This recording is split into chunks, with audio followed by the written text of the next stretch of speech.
आज मी आता हैदराबादला चाललोय. मी एका पार्टीला पेमेंट केलेलं होतं 50,000 रुपये सिलिंग फॅनच्या मटेरियलसाठी. बट त्याने फसवलं. आणि फसवलं म्हणजे त्याला मी मार्च मंथमध्ये पेमेंट टाकलं होतं आणि त्याला बोललो होतं की तू असं असं मटेरियल पाठवून दे. तो बोलला देतो टाकून.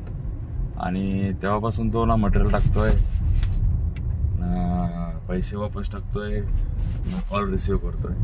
त्याला जर कॉल केला मी तर तो कॉल उचलत नाही. कमीत कमी 15 कॉल करावं लागते तेव्हा तो कॉल उचलतो. आणि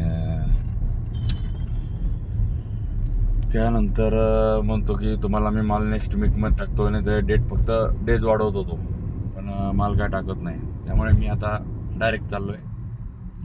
पाहतो होता काय होतंय काय नाही इथून पुढं. आय थिंक तर आमचे भांडण होतील असं मला वाटतंय. बघूया मग.